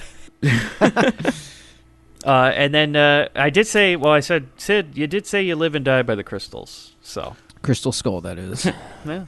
Sid Haig dies by his own hand and dies by the crystal. And the next thing we see... Literally by his own hand. And then we're back in the ship, the main ship, with Freddy and Picket Fences. Yeah, Picket Fences is reading a book. Yeah, he's being an old man. He's just sitting around reading a book, because Freddy Krueger walks in. He's like, what the fuck are you doing? He's like, I'm reading. And he's like holding it up, showing him that it's an actual honest-to-God book. He's like, you want to touch it? And Freddy puts his hands up like, ew. This is what I read in my notes. I'm like, well, why the hell is half the crew so goddamn old? Everybody's so fucking old. It's one of those union ships. Yeah. And by the way, I think Picket Fences is supposed to just be the cook. Like, that's what his job is, right? He's like they mentioned that Core is the cook of the ship. Yeah. That's why he's just kind of chilling. They don't really send him They to just do can't anything. pack MREs. Like, this is a waste of fucking space. I know. Well, Freddy Krueger treats him like that because he's always like kind of shitting all over him. He's like making fun of this guy the whole movie. He's like, "Hey, you piece of shit." You know, I could heap. Yeah, this is where Lemon and Mathau would have been. Oh God, yeah. Look, you putz. You gonna cook us something or I know not? you jizz in those SpaghettiOs. I can taste it. Yeah, well, everybody's pissed off because they got to eat dinner at 4:00 with this fucking guy. Always giving him the early bird, you know. Everybody's like, "All right, lights out at 6." We go back to the arm. Oh yeah, with James Cameron's fine work with the maggots there. Yeah, this is where Taffy comes by. She's investigating and she finds Sid's arm, and that's where the maggots are. The space maggots are crawling around. And guess what she does with it, Bobby? What is she gonna do with the dead body? I'm gonna guess maybe blast it. Burn, baby, burn. That's what you do. That is what you do. Doesn't even ask if Sid's alive. She just immediately burns him. Good. So then Joni... Just like Ripley with the facehuggers. So we're walking around now with Joni, and she's like, "I think we should go this way." And then Zombie King is like, "Fine!" And he's all pissed about it, you know? And they're like, all right. So then we cut back outside, and Taffy, she's outside the pyramid. She's calling for help. And then, well, this big worm comes up. This is one of the maggots from the severed arm suddenly starts to grow. Like Rita Repulsa decided it needed to be bigger. Thank God this was never in Rita's lair. Holy shit. Oh my God. Oh God, you didn't see that episode where the Megazord got taken down by a big rape worm? Megazord gets raped by a worm. Yeah, they had to ban that episode, I understand. And all the Power Rangers were inside, they're like, "Let it finish." Right. Let it They're finish. like, look, just... It'll just be another couple of minutes. They're like, I don't think I want to be a ranger anymore. I want to go home. They take off their helmets. It's just... They're just sitting there sighing while the cockpit creaks. They're like, this is They terrible. come back to the lair, and Zordon's like, "Why is the Megazord covered in KY?" It's a long story. They don't say a word. They all just put their Power Ranger coins on the desk. Ay, ay, ay. Oh God. Ugh. So That's horrifying. Yeah. Oh my God. So yeah, what do we want to say about this? I scene? can only. Oh, I know the second. Chris Mann, you want to take us Well, the through one it? thing people probably heard when they came on set. I'm Dan Aykroyd. Yeah, so it's Dan's favorite scene. So, Yeah. like, I would say the thing looks very, very similar to the brain sucking brain bug? thing. Yeah, and It's got ulterior motives. It's a giant. It's not sucking it's brains a giant this time. Maggot. yeah, except that its appendage doesn't come out of its face; it comes out of the bottom. Yeah. And we don't see it. Yeah. Thank God. Yeah, and it's just a lot of slime, and her suit gets torn away, Yeah, you got to get the nudity. and it's honestly a very upsetting scene because it is clearly. I mean, make no mistake about it. It's not just a big monster laying on top of her. Like it's clearly a rape scene that's happening. Yeah, it's weird because they were like, "We got to have some nudity in the movie. Might as well be a giant worm rape." Right. I mean, really? Hard than soft, boys. Oh, God. We're gonna give you nudity, but you're not gonna. I'll give it this though. It certainly is memorable. I'll try Yeah. and forget this scene for the rest of my life, but it'll still be there. You'll be drinking to forget. Yep. Do you think Dan Aykroyd maybe has a still of the movie on his wall in this part? There's not enough Crystal Skull vodka in the world to forget this. Well, that's when he brings it out. When he's had enough Crystal Skull, he breaks out the God. Galaxy of Terror Blu-ray. Yeah. the Aykroyd. Yeah, cut. he's got the film reel. Fires it up. So no, yeah, she gets raped. It's. I Yeah. mean it. I mean, not just raped, but she dies. Yeah, she dies by rape by a giant worm muppet. She gets raped to death by a giant puppet. Yeah. Thanks, Roger And when the Corman. monster's done, it takes a nap on her, which Yeah. is really weird to see. When it finishes, it just like kind of smokes a cigarette and it collapses on her. It's really fucking weird, man. Bill, get out of that suit. Right. And this is just like what was the movie? Was it Humanoids from the Deep? Yeah. Yeah. Where it's just like, all right, so they're fish monsters. They come up out of the ocean and they start raping everybody. Now, Well, wait, stop. hold on. Why? Wait. What? Yeah, that's how he pitched it. Brad was like, all right, so it's a big worm and it comes up and it starts raping you. She goes, wait, what? Oh, yeah, you didn't hear about that part? And she's looking at her script before it became a rape scene. She's like, I thought you said it ate me. Oh, also you like it. Yeah. Like, Jesus Christ. Oh, it'll eat you. Okay, that's it, Brad. So upsetting. Okay. Yeah. So yeah, that happened. It does. And boy, whew, memorable. So now Freddy and Picket Fences, they have something go wrong on the ship, right? So your grumpy old men, they're like, hey... There's been a... what was the thing that they said was being discharged? Okay, something... Aside from the yeah, word. it's some dumb shit like the vapor lock is discharged or something. And it's a thing that shouldn't be happening on terrestrial land. These are things that are only supposed to be fired off while you're in space. yeah, well, because Freddy says, well, it's because that captain was fucking around with the iPhone again. She doesn't know how to do things, and she's just opening random apps and shit, and, like, she's downloading all sorts of viruses. Because he blames it on her. She's like, she's fucking with the controls. For no reason at all, Picket Fences just knocks Freddy Krueger's ass out. Just knocks him out. Yeah, he just gets cold cocked. Yeah, he just hits him, and he falls down, and he passes out. And the next thing we know, we cut to a shot of the captain, and she's playing video games. She's got a yeah, she's just sitting in the back. Yeah, they got an arcade in this ship, and she's just got, like, the big gun, like she's playing, you know, some sort of game in the arcade where you got a big chain gun or something, and she's just going... And she's actually shouting. She's going, come on, you Hesperian bastards, get some! And Picket Fences just kind of walks in, and he's like, so this is what we're doing now? Why not, right? She looks at him, and then he says something, and apparently he was on the mission that she was on that went wrong? He explains that his name isn't really Core, which is the name that Picket Fences has been going by thus far. The ship's cook, Core. He's actually, him... This is the kind of dialogue I love so much in these movies. I am Aramum, weapons coordinator for the Romulus. Oh. Sure. Okay. Why not? We're just making noises now. And she says, a spy! And he goes, you don't remember, do you? You saved my life. And I go, well, none of us remember, because we haven't seen this other movie. What other movie are you talking about? We just spent 10 minutes watching Taffy get covered in slime, but now we're gonna sprint through all the exposition and just fucking blow it off like it doesn't matter, man. And then I write, Bobby, I write. We're just dumping exposition left and right, no setup, no real reason. It's just I write. Somebody read in their screenwriting book that you need a twist to happen somewhere in the second act, and they're like, might as well put it here. Yeah. Fences is from the past, but you'll never learn about it. Okay. So Picket Fences is explaining to the captain. He says, this is no attack. Like, I know we all think we're being attacked by these aliens right now, these worms and these bugs and whatnot, but that's not actually what's going on. And she responds to that by picking up a big-ass Space Marine gun from Aliens and running off down the hall with it. And then he just, like, doesn't even care. He's just like, who cares? More time for his book. And so then Freddy Krueger... That's where Burgess Meredith would have been. And then Freddy Krueger just comes back into the room and he goes... Hey, did you see somebody around here? Because somebody knocked me out. And he's like, nope. Yeah, I haven't seen anyone. He's just like laying there casually, like, nope. Yeah, and Freddy's like... Been sitting here reading my book, Are you pal. sure? And he's like, yeah. And he goes, well, where the fuck is the captain? And then Freddy Krueger just starts clicking through the... he starts clicking through the security monitors, cameras. right? And then all of a sudden you just see a shot of the captain opening the door, and it says airlock breached, and then she burns alive. And I go... She just bursts into why flames. the fuck would that matter? Everybody else is walking around without suits. What the fuck is going on? Someone set this ship to furnace. Like what? What the fuck? She just opens the front door and instantly bursts into flames? You just see Picket Fences casually put the thermostat down a couple notches. He's like, it doesn't sound too good. Let me just click that a few times. Turn the Do page. any of you guys know what happened? I think it had to do with the discharging of that big-ass Space Marines gun she was running around with. Great.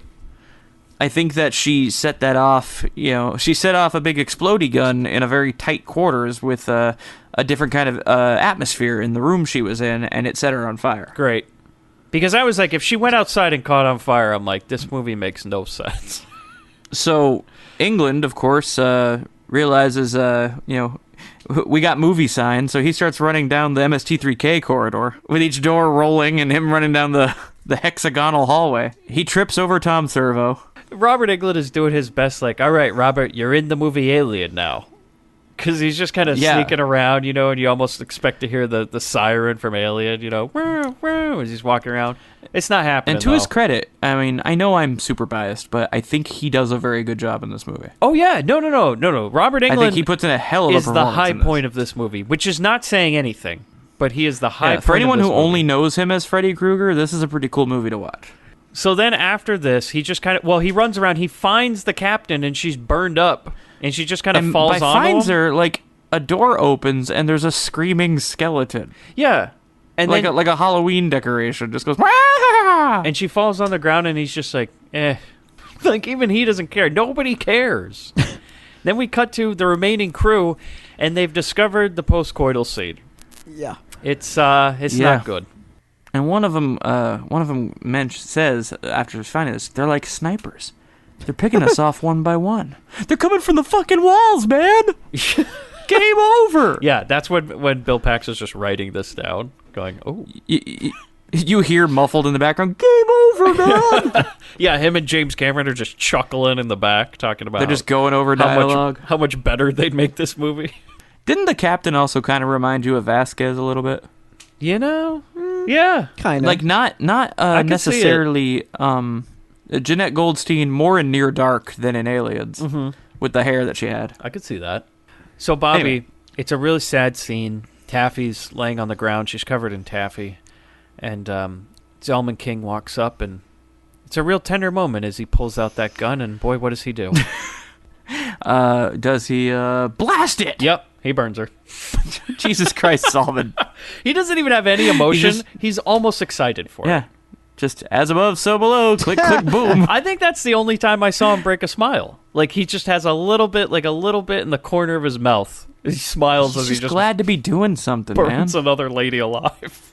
And they theorize now that the way these creatures keep disappearing and reappearing, they might be moving through dimensions. Thanks, Joni. And that's pretty fucking heavy, so I'm glad we don't revisit this. Yeah. So here's the other thing, though, is that, was she really dead? Because they just came up to her and they just found her kind of like in a fetal position with a bunch of slime on her. I don't know if she was dead, man. They didn't even ask the question. Nobody even poked her. They just burned her alive. But Mike, to be honest, let's be real. Would you want to be alive after that ordeal?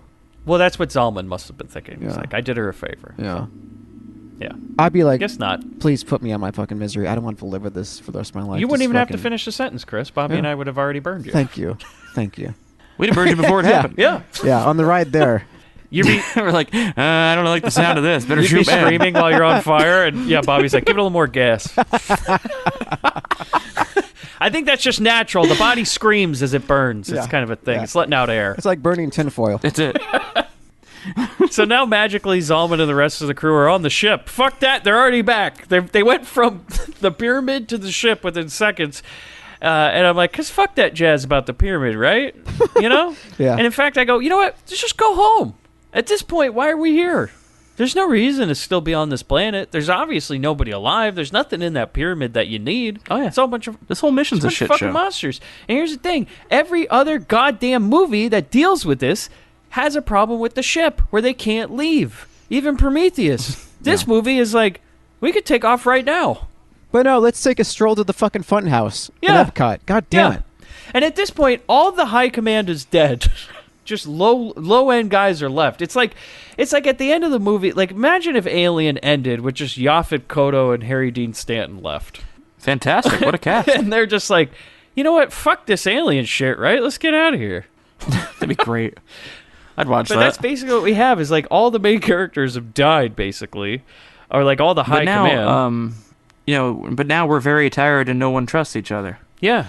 Except Freddy Krueger So- walks in, he goes, well, the vapor locks are sealed, and people look at him like, nobody cares, man. I don't even know what that means. Why are you still doing your job? Because now no one knows I know, who's in charge. They're No still one's doing answering like to ship anybody. logs in between all this shit. They're like, Like, Robert Englund's trying to take this seriously, you know? He's like talking about vapor locks and shit, and everybody's like, shut up.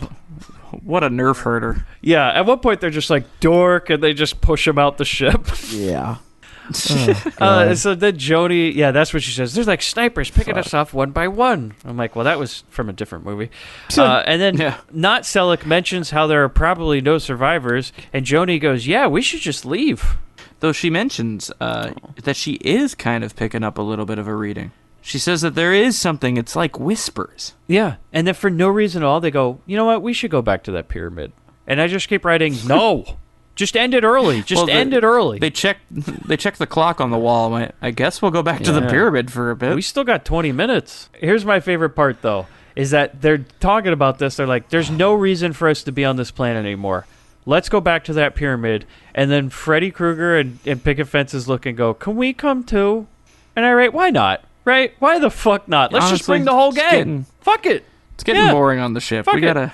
So the idiot crew goes back to the pyramid, and they're just wandering around trying to find the damn plot for about 5 minutes. And then Joni, the only one with any sense, she's like, this is a really bad idea. And I don't know why we're here. And then Zalman just starts shooting that shit. That's all he knows how to do. And everybody's mad at him. They're like, dude, God damn it. We're in a confined space. It hurts my ears, and you're probably going to hit somebody. I don't know if these walls will bounce that laser beam. What the fuck are you doing? And he just doesn't care. Everybody's pissed. He's pissed. I'm pissed. We're all pissed. And so then Not Selleck, for no reason, goes, hey, look, is this like a water slide or something? And he just goes down a strange tube, because why the fuck not? Why the fuck not? Yeah. And so they're all going to go down the pipe. And Aluma goes down the slide, and she loses her pack. Because the packs, we haven't talked about this yet, the packs are barely held on by, like, coat hanger hooks. Yeah. Like, they don't have straps like backpacks. They're just kind of placed on their shoulders. Imagine if, like, the proton packs were like that. They keep falling off. They put on the proton beam once, and the pack just goes flying off their back. Whoops. And so Aluma goes down the slide, and then she kind of comes to a stop halfway down. And, and she's not getting any movement anymore. She's just stuck there until she's hit by the next guy. And this actually happened to me at a water park. Holy shit. Really? You pulled like the Homer Simpson? Yeah, let me tell you a little story about Fat Ass Robbie. Yeah, they tell you to cross your arms and your ankles and everything, make yourself as aerodynamic as possible. And, I just got caught up in the moment and I sat up. Oh, shit. And I'm looking around like, oh, this thing's like a cool shade of yellow. And I'm sitting there like, what do I do now? I'm not moving. And then suddenly you can feel the water that's coming down the pipe changes. And you know that something's coming, and you can't do shit about it because there's nowhere to go. You're like gripping the sides, trying to move yourself down. You're like, no. Yeah, and I was squeaking my little ass down the thing, and I wasn't sliding. I was just sitting there, and I'm trying, and sure enough, I get a pair of feet in my back. How fast were they going? That person had their arms and legs crossed, so I got the missile drop kick. It was a fun one. Woo. That may be why my back hurts now. I'm sorry, that sucks. But obviously that was horrifying for young me. Imagine what it was like for that person. Yeah. They still tell that story. Like you're having a good old time, and then suddenly there's some tubby roadblock in the middle of the pipe. The pipe is clogged. And also imagine what it must have been like for the park employee when two people come tumbling out at the same time. Just in a tangle. But Joni, when she gets stuck, she just sits there and curls up in a ball. Like, she wants out of this movie so bad. She's just like, I used to be on Happy Days, and now I'm stuck in this shitty water slide in a movie I don't want to be in. And then Freddy Krueger fucking kicks her in the face as he comes down the water slide. And everybody slides out, and they all got done with their big ride, and then we're now at the entrance to the pyramid's asshole. We walk through the big asshole. And the crew is still searching for the plot. And I just write in my notes, I go, because they're walking around for what seems like hours. And I go, well, you know what, though? I got to give it to credit. The sets for this movie are fantastic. They really are. What an asshole. And so then the crew wanders around for hours, and then Zalman King, for no reason at all, he just trips Freddy Krueger. I know, what a dick. He trips Robert Englund, and he falls on the ground, and England's like, you fucking dick. And then he's like, I'll burn you. And I'm like, I guess we needed some sort of tension. Like, Zalman King and Robert Englund were like, let's do a little improv, because there's nothing going on in this when you're scene, in the asshole, you become the asshole. Well, you know what I want to watch next, Chris? This is when I write my notes. I'm not even kidding. We watch these idiots try to open and close a triangle door for 5 minutes. That's it. Yep. We watch an old man click a goddamn garage door opener. He's like, how does this thing work? You click it once or twice? And they're like, no, stop. God damn it, fences, stop it. And then it's just like kind of half open and it closes and it opens for a while and then it just goes on forever. Forever. And then Zalman King's finally attacked by an alien. Finally something happens. He's attacked by a red alien. And then it really doesn't do anything at first. It kind of disappears and he kind of dances around and then it rips him apart. Yeah. So this red alien looks like the Gozer. Yeah, definitely. And it tears him asunder and then tosses him into a chasm. And he just goes, no, as he falls down. Wile E. Coyote death. Here's the thing. The crew doesn't give a fuck. No. Why would they care about him any more than anybody else? Nobody's even scared that a giant alien just showed up and threw Zalman King down a big cliff. They just look at it. They're like, huh. And I write, nobody even mentions that he's gone. Not a single person even mentions, where does Zalman King go? Nothing. And then all of a sudden the old man goes missing too, so Fences is gone now. And then Joni says, I quote, I hate it. I hate it. And I think she's talking about the movie. I really do. Like, I don't think she's talking about the situation. I think she's clearly lost it on set at this point. And she's like, I fucking hate it. I hate being in this. Where the hell is Chachi? And everybody's like, Joni, just hold on. We got 10 more minutes for the movie. Okay? So now the only people left are her, Not Selleck, and Freddy Krueger. And for no reason at all, Freddy Krueger just starts freaking out. Now he's gonna he's gonna burn both of them. Yeah, he doesn't trust anybody anymore. He's having a whole freak out, and he keeps calling everybody buddy. And even Joni and Not Selleck are looking at him. They're like, "What the fuck are you talking about?" This is where we're starting to get the impression that like being on this ship is affecting everybody's mind.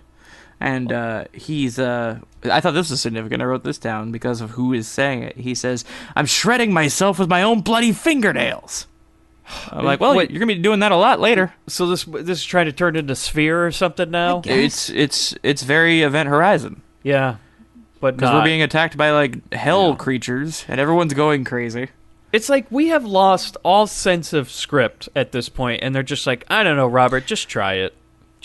Just freak out for a little bit. Everyone's just taking the movie a different direction right now. Yeah, it's like they don't know what to do, so they're like, look, guys, we're going to let the camera roll, and you just do whatever you need to do for your reel, okay? So if you need like a scene where you freak it out or something, go ahead and do it, you know? Now's the time. And so then Joni wanders around some big triangle, and she's like, I'm a psychic these now. are like portals, these triangles, because people step through them and then they vanish. Yeah, and she's just kind of putting her hand up. She's like, I can feel something. And we're like, you don't know shit.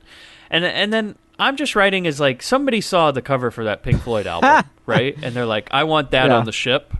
Because it just looks like the prism, right? Just all around, right? Dark Side of the Moon everywhere. And they're just wandering around for minutes and minutes and minutes and minutes. And then finally, Bobby, take it away. Freddy Krueger. He's attacked by somebody. He is. England meets evil England. And yeah, he comes face to face with his evil doppelganger. Yeah. And he's not wearing the Freddy clothes. But No, but he's pulling all of the faces that he would do a couple of years later. Yep. And he's just sort of hunching over, and his voice is almost getting to Freddy there. Yeah. Yeah, he's really kind of figuring out the Freddy character a couple of years before he even got the audition. This was a scene study. Yeah, it really is. It's like he just goes, just watch this one part of Galaxy of Terror. Don't watch the rest of the movie. And for whatever you do, fast forward over that part with the big worm. And they're having like a big Star Trek fight. It's just a lot of like... Oh, yeah. A lot of tussling. Yeah.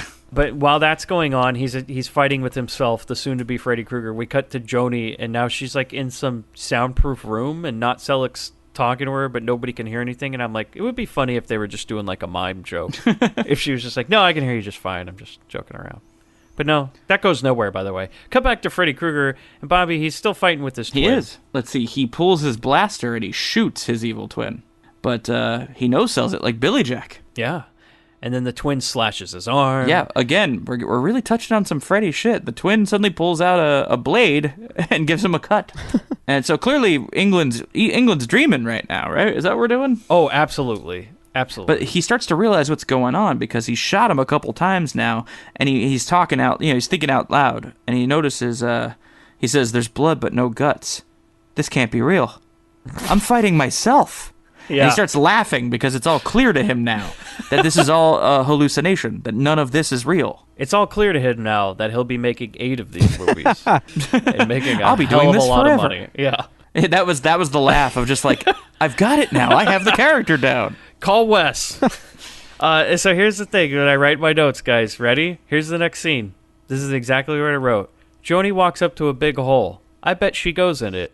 She does. Credits. That's the scene. So she crawls around in a tube, and then suddenly a bunch of other rubber tubes grab her really hard. It's supposed to look like now the rectum now of this thing, because it looks like these blue veins coming out of the inside of a smaller asshole is now enveloping her, and it's gonna strangulate her like a mini little boa constrictors, and we get actually a really cool death scene out of this. This is fucking brutal. Yeah. This is like something out of like a Clive Barker movie. Yeah, man. They're just gonna wrap the little motherfuckers around that little body of hers and just go snap. And then we actually see him starts compressing her, and her ribcage starts breaking out of her skin, and she starts screaming. And and next thing you know, it's and then the last one that goes across her. We got to work our way from the bottom to the top, and the head is next. So, and that thing is fucking brutal. And this thing goes like a Gallagher melon. Yeah, pretty much. Yeah. That was my favorite scene in this film. It was good. Wow. Like, they really put some care into that. Cameron knew what he was doing with these special effects, man. They came out good. So then, after her head explodes, like Bobby said, like a Gallagher melon, Not Selleck finds the leftovers. And it's not good, man. He just kind of gives it a look like, man, that was bad. Better than me. And then Freddy Krueger shows up, and he's like, hey, what's going on? And they're like, yeah, fuck it. Let's just go do something else, huh? And he explains what he's discovered to them. He says, there's no horror here that we don't create ourselves. It's almost like Not Selleck turns to him and goes like, are you in a different movie, Fred? Are you in a better movie, Fred? Yeah. and so Not Selleck says to him, well, if that's true, then it's all finished. And then from behind you hear, finished? There's hardly been a beginning. And they turn, and it's picket fences. Yeah, and he's It was core, Austin! It was core all along! Oh, son of a bitch!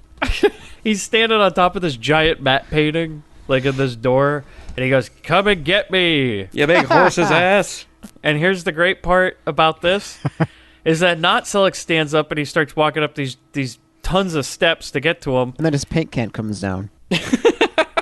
I just want to see picket fences go, yes! Yeah. But instead, he walks up, Not Selleck walks up the steps, and I like this is that Freddy Krueger just looks at him, because he's not going to do it. Robert Englund's decided he's done with the movie. He just looks up and he goes, you watch out for him. And that's it. That's the last line that Freddy Krueger has in this whole movie, guys. That's a wrap. Gatorade wrap, Robert Englund. Yeah. Goodbye. Yep. Yeah. We'll never see him again. It's like, what the fuck happens? Does he find inner enlightenment somewhere else? Does he leave? No, it's I don't know. It's explained once we figure out what everything is. I had to go back and double check after the movie was over because I was like, fuck happened to England? Yeah. But here's what happens is that now, by default, Not Selleck is our protagonist. For no reason at all. I mean, nobody was our protagonist this whole movie, but now by default he is. He won the wild card. And you know how you want to see your hero really triumph? Fucking trip on his way up the stairs. He's an everyman. What can he say? He just eats shit at one point and like really hard, and then he just stands up and keeps walking. It's almost like he did that at accident. They just left it in. You don't remember in history books where like Lincoln tripped up to the Gettysburg Address? He's like, fuck! He kinda left it in. His hat fell Four off. score and fuck! People claim to have heard a bullet ricochet right where his head would have been. How much do you want to bet that he didn't know that scene was left in the movie, and during the premiere he's like, you kept it in? What the fuck? We did like 20 takes of this. My parents are here. I have a wife! Damn it, Brad. And so then we go up to it, and like, was I right? Well, then now we're at the end of the movie Annihilation. Have you ever seen that? It looks like the same room and everything. Yeah. Not Selleck walks into this room, and Picket Fences is just sitting in the middle of this. And now, guys, he's Tron Face. He's Master Control. Yeah. Oh, man. And Not Selleck tries to shoot him, but Fences is now impervious to burn gun. And Not Selleck looks at me and says, I will find a way to kill you. And I write, is Picket Fences a bad guy? I mean, do we even know? Yeah. Do we know, though, for He sure? realizes, because if the Master sent them on this mission, and he, the Master, was there the whole time, that meant that everything that happened was because the Master wanted it to happen, meaning the Master killed all of his friends. So yeah, just like at the end of Alien, when they're like, "Oh my God, you mean Wayland Corp wanted us to go this planet all along and bring back the disease?" Yeah, it's the same thing.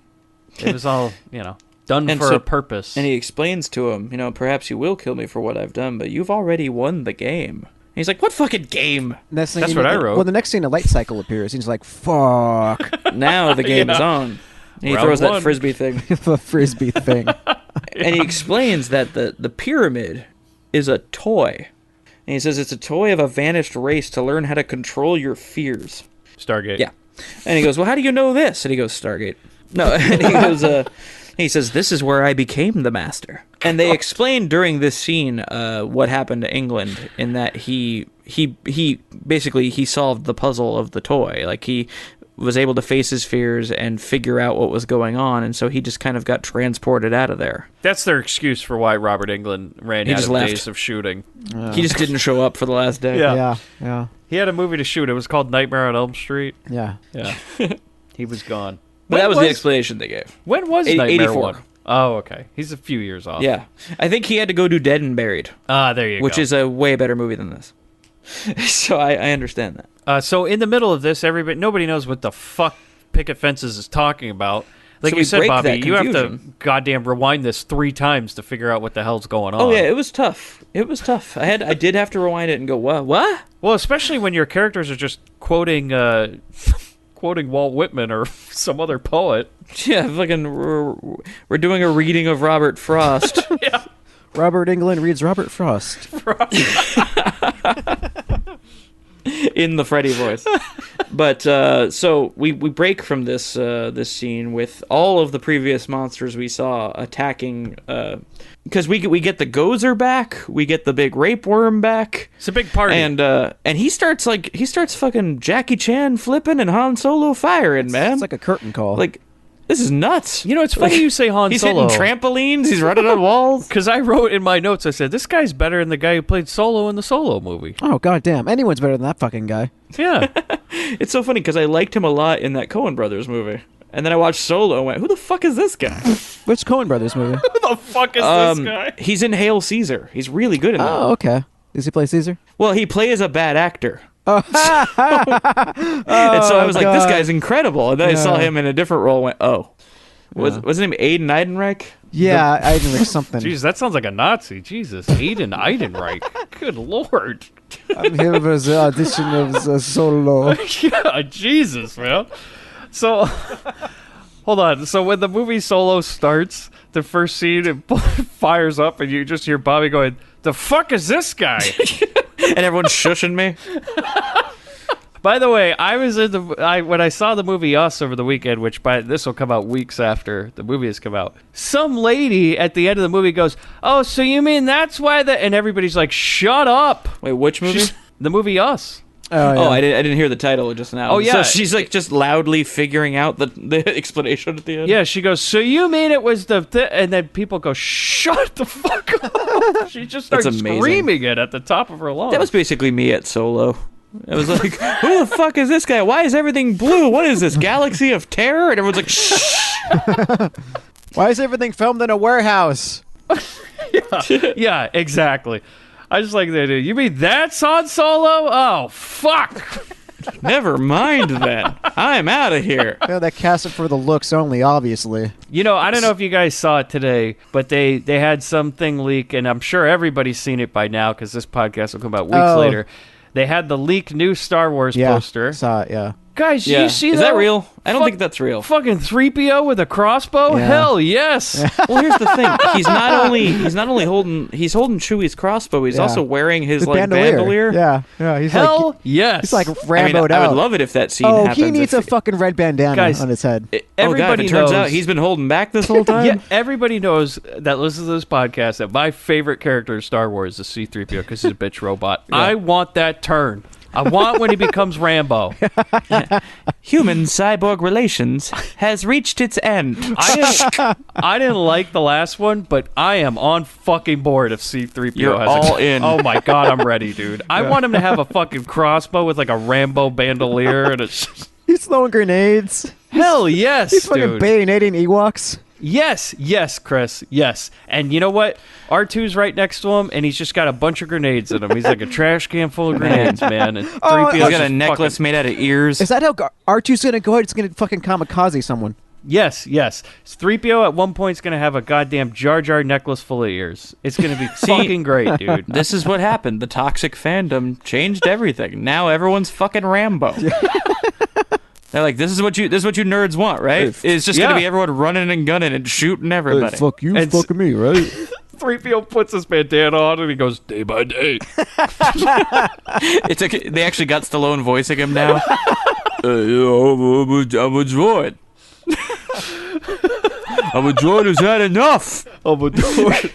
Yeah, they accidentally flip on Rambo setting. You know, this is great. Anyways, back to this movie. Okay, so fights all the he's fighting all the monsters. monsters, and then once he's blasted all the monsters off of frame and we don't see them again, oh, fuck, zombies. Yeah. Now everyone who's died in this movie has come back as a Lucio Fulci zombie. Oh my god, yeah, it is. This is like the end of the Beyond. Yeah. It really right, is. man? Yeah, that's right. Which will be on the Grindbin soon, by the way. I feel like we need to do a Beyond episode absolutely. now. All right. Faustus just sent me the Blu-ray, so we are definitely doing the Beyond. I was not on the Enigma episode, so I just need to chime in now. The Beyond is one of my favorite movies, and you're dead to me, man. Well, here's I No. Explain yourself on then. that episode. Keep it down, man. We just save it for the episode. All right.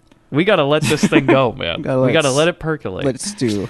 Yeah. So now, we're now at this point we're watching Raw Space Force because we got all these Warrior disgraced characters from this movie have come back, and this guy's got to jump kick everybody. That's why Cameron Mitchell just showed up for no reason. It was very odd, but he was just here. He just took the escape pod. yeah.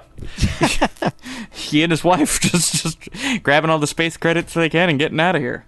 So he's holding his own, because they're attacking Black Ninja style.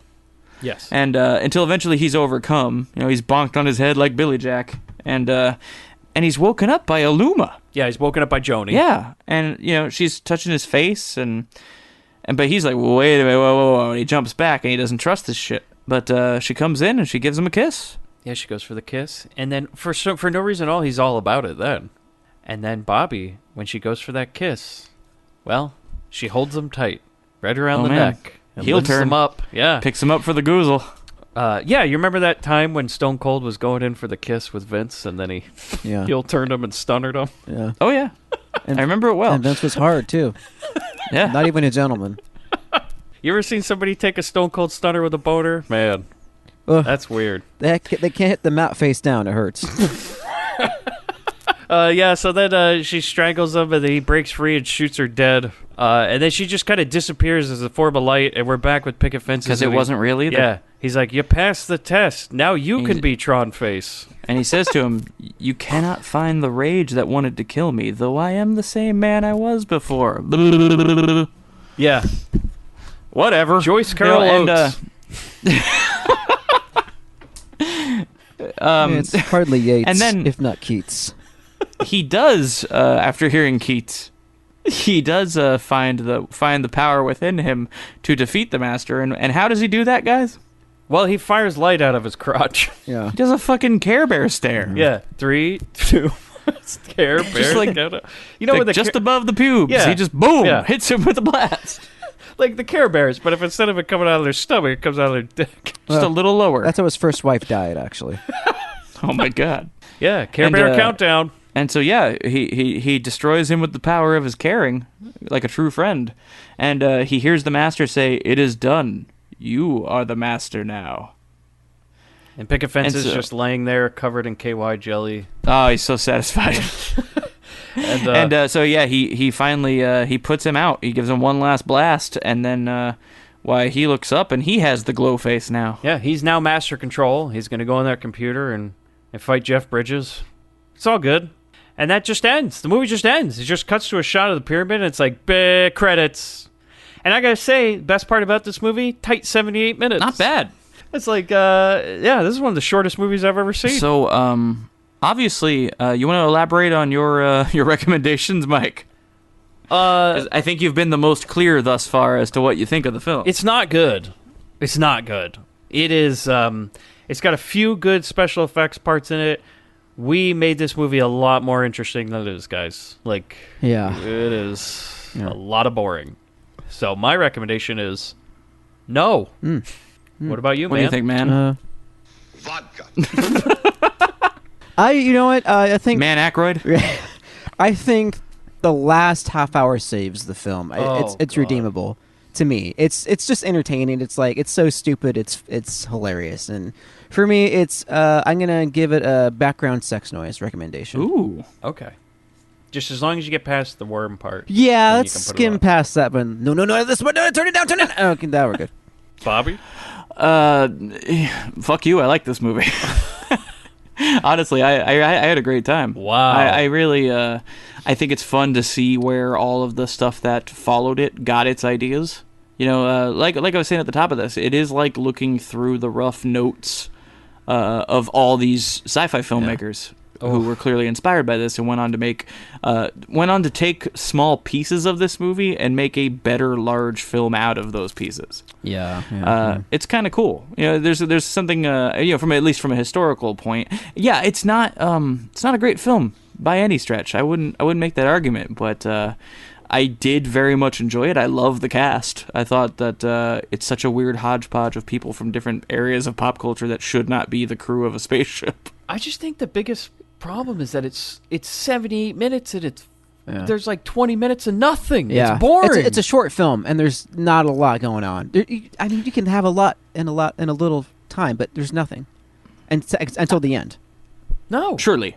But I think the end does a lot of the heavy lifting. Yeah. I think that definitely. the end is so much happens at the end that it kind of, for me anyway, it pretty much makes up for the slower bits I had to sit through. I'll agree with that. There. Yeah. I was like, it's kind of worth it to me Yeah. because the end is so bonkers. Slow burn. Yeah. So guys, you hear that sound? in the far reaches of space. Yeah. How do you think Bobby and DeVito would fit in the world of Galaxy of Terror? I think. Okay, go ahead. You want me to go first? Yeah. Okay. At the very end, when not Tom Selleck blasts the giant worm, the giant maggot, what we don't see just off frame is that it collapses into two halves. God damn it. And out of it flop Bobby and DeVito like they're the two halves of a horse costume. And it turns out they've been on this ship the whole time. They're part of the test you have to pass. Yeah. And unfortunately, Bobby's gone. He took the full brunt of that blast, but DeVito was able to make it to the straight arrow that was waiting just outside the pyramid. And he flies off into the depths of space to go on the next adventure. That was basically mine. So good job. That was literally. I think yeah, that's fine. That was literally what I had. So. That one's a co-production of Mann and myself. I think maybe, some time has passed, right? And one day Bobby's smoking a shitload of weed, right? And he kind of just imagines himself, and he's on some planet and everything, and he's going through. He not only did he do weed, he did mushrooms, right? Oh man, he got fucked up at the planetarium. Yeah, again? and here's the thing is, he's like, all of a sudden he just stumbles upon to this pyramid in the middle of Malibu in a canyon. He goes inside and he goes through all sorts of various tests where they're like, you shouldn't have sex with the woman, and that's the way you pass the test. There's all these naked ladies, and the reason he passed the test is because he just can't get it. Even the monsters won't do him. But at the end of it, not Selleck's sitting there with the red face, and he goes, Bobby, you've passed the test. Now you're the new master control. Oh no. And then Bobby just wakes up, and he was just on mushrooms in the back of the straight arrow, crawling around the waterbed. That's just it. So, yeah. And DeVito goes, Bobby, are you all right? And he goes, DeVito, I had the most wonderful dream. And he goes, why are you covered in KY jelly? Well, I think a dark twist would have been he wakes up and DeVito's on top of him covered in KY jelly. Oh my god. And he goes, DeVito? That's what was happening? DeVito, are you all right? They're both on LSD. They don't know what's going on. They don't know what's what. I had the strangest dream. Oh man, is that why England was there? Yeah. You got anything else to add before we wrap this one up? Galaxy of Terror, the Patreon vote for April. I think we said all there is to say. We're ready to shoot this one into space. Yeah, so you can join us, guys, on grindhousefilm.com. We're Twitter at GrindPod, Grindbin Podcast on Instagram and Facebook. You can join our Patreon for $2 a month, where you can get weekly bonus episodes where we talk about Freddy's Nightmares, where you get a lot of Robert Englund. And you can join us. Bobby, can we promote an event that might be happening very soon? For those of you who recall our Christmas episode where we had a crossover with our friends over at the Bombs Away podcast, we're going to be meeting up with them again, but this time it's a little something different.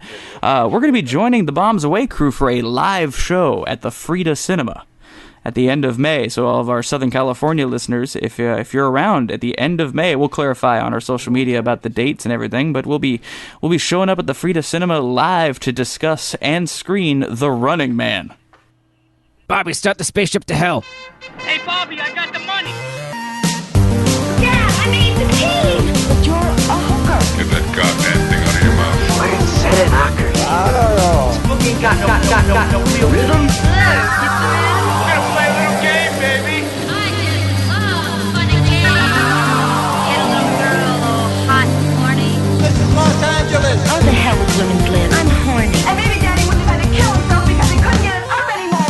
What a shame. It's for jacking off. Come on, just step on the gas before we get creamed. And